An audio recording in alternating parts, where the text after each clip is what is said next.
د کونړ ولایت د ګڼ شمېر زلزله ځپلو کورونه په بشپړه توګه ویجاړ شوي دي. په مزار دره سیمه کې د غازي اباد کلي اوسېدونکی ایمل خان د هغه کورنۍ مشر دی چې کور یې په تېرو زلزلو کې په بشپړه توګه ویجاړ شو.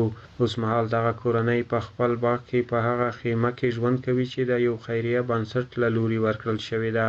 دغه کورنۍ ماشومان او لویان په خپلو کروندو کې په یوه خیمه کې شپې ورځې تېروي چې د ژوند ډېری لومړنیو اسانتیاوو ته لاسرسی نه لري. دغه کورنۍ غړي وایي چې زلزله ډېره شدیده وه. د دوی کور په بشپړه توګه ویجاړ شو او د کورنۍ څو غړي یې پکې ټپیان شول.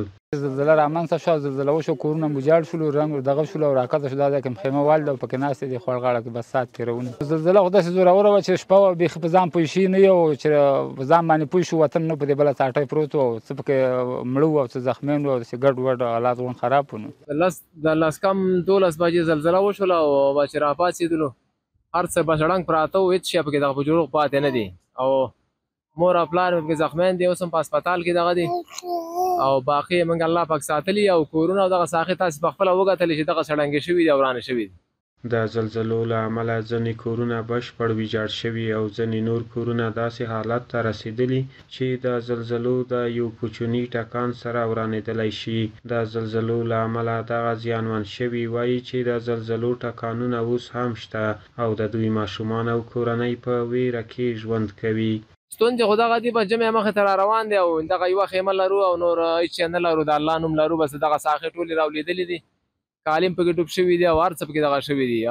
زلزله خو بس دغونه زوروره وه چې حد یې نه و، ځکه چې دغه ټول کورونه یې رارتولي دي او هېڅ کوم داسې دغه نه وه چې راپاڅېدلو، بس کورونو کې موږ ټول ډوب پراته وو او الله بس خپل دغه باندې راخلاص کړي. کور هم بس چې کوم دغه وسکو ټول ختم شوی، دا ټول لیدلی دی او څه زخمیان شوي وو، څه بس زخمیان دغه شوي، نور لارې کور ټول څه وران شوي دي. کورونه بس دغه ماشومانو د خدای په خیر راویستل، دا د پردي اوس الله په خیر رایست. د مزار درې اوسېدونکي د ملي دفاع وزارت او د هېواد د هوایي ځواک د هڅو ستاینه کوي چې ډېر ژر د دوی سیمې ته ورسېدل د شهیدانو او ټپیانو په ایستلو کې له دوی سره همکارۍ وکړي.